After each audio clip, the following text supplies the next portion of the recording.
Patty Loveless was born Patricia Lee Ramey on January 4th, 1957, in Pikeville, Kentucky, and raised in the coal mining town of Elkhorn City.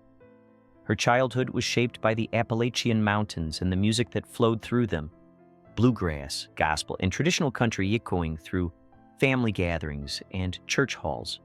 Her father, John Ramey, worked as a coal miner and later suffered from black lung disease, a hardship that deeply influenced Patty's understanding of pain, endurance, and dignity. Her mother, Naomi, encouraged music as both comfort and expression, nurturing Patty's natural harmony by singing alongside her sister. Those early moments weren't about fame or ambition. They were about connection. The emotional clarity and grounded honesty that would later define Patty Loveless's voice were forged in those hills. Long before the spotlight found her, she learned that music could carry truth, sorrow, and hope all at once, lessons that would stay with her for life. Early dreams and Nashville's long road.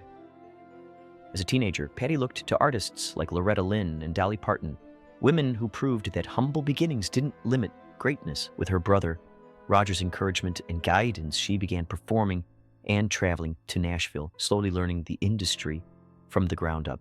Those early trips weren't glamorous. They were filled with uncertainty, rejection, and hope in equal measure. She sang wherever she could, absorbing everything: how to command a stage, how to listen, and how to survive. One pivotal moment came when she sang backstage at the Grand Ole Opry, an experience that gave her confidence rather than instant success. Like many artists, Patty's early path was winding and demanding. She married young, performed in small clubs, and struggled to balance personal life with artistic ambition. When that marriage ended, she returned to Kentucky to regroup, carrying both heartbreak and determination. That period didn't break her. It clarified who she was and what kind of artist she wanted to be. Finding her voice and her place, by the mid-1980s, Patty Loveless returned to Nashville with renewed focus, and this time the industry noticed. Signing with MCA Records in 1985 marked a turning point, allowing her to finally share her voice on her own terms. Her early albums introduced listeners to a singer who didn't rely on trends but on emotional truth. Songs like Chains, Timber, I'm Falling in Love, and Don't Toss Us Away stood out for their sincerity and restraint. Patty wasn't chasing pop crossover. She was grounding country music in its roots during the rise of the neo-traditional movement.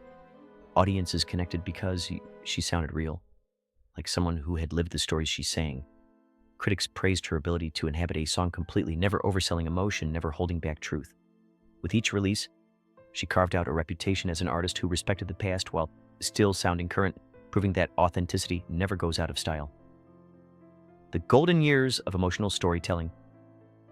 The 1990s marked the peak of Patty Loveless's commercial and artistic success. Albums such as Only What I Feel, When Fallen Angels Fly, and The Trouble with the Truth revealed an artist fully in command of her voice and vision. Songs like How Can I Help You Say Goodbye and You Don't Even Know Who I Am resonated because they reflected everyday heartbreaks with uncommon compassion. Patty didn't dramatize pain, she honored it. Her collaboration with producer Emery Gordy Jr., who later became her husband, helped refine a sound that was rich, intimate, and timeless. Together, they created music that felt lived in rather than manufactured. During a decade when country music increasingly leaned toward polish and spectacle, Patty remained grounded, trusting silence, space, and storytelling. These records weren't just hits, they became emotional landmarks for listeners navigating loss, love, and resilience, cementing her place as one of country music's most honest interpreters.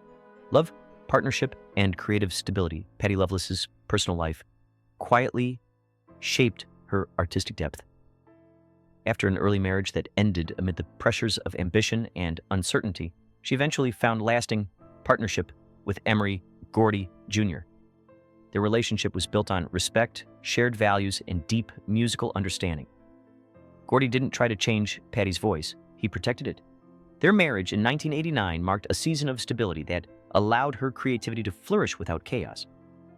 Rather than tabloid attention, they chose privacy, focusing on music, family, and balance.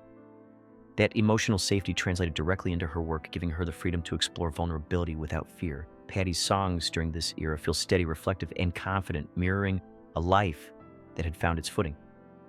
Her story reminds listeners that personal peace doesn't dull artistry, it deepens it. Sometimes the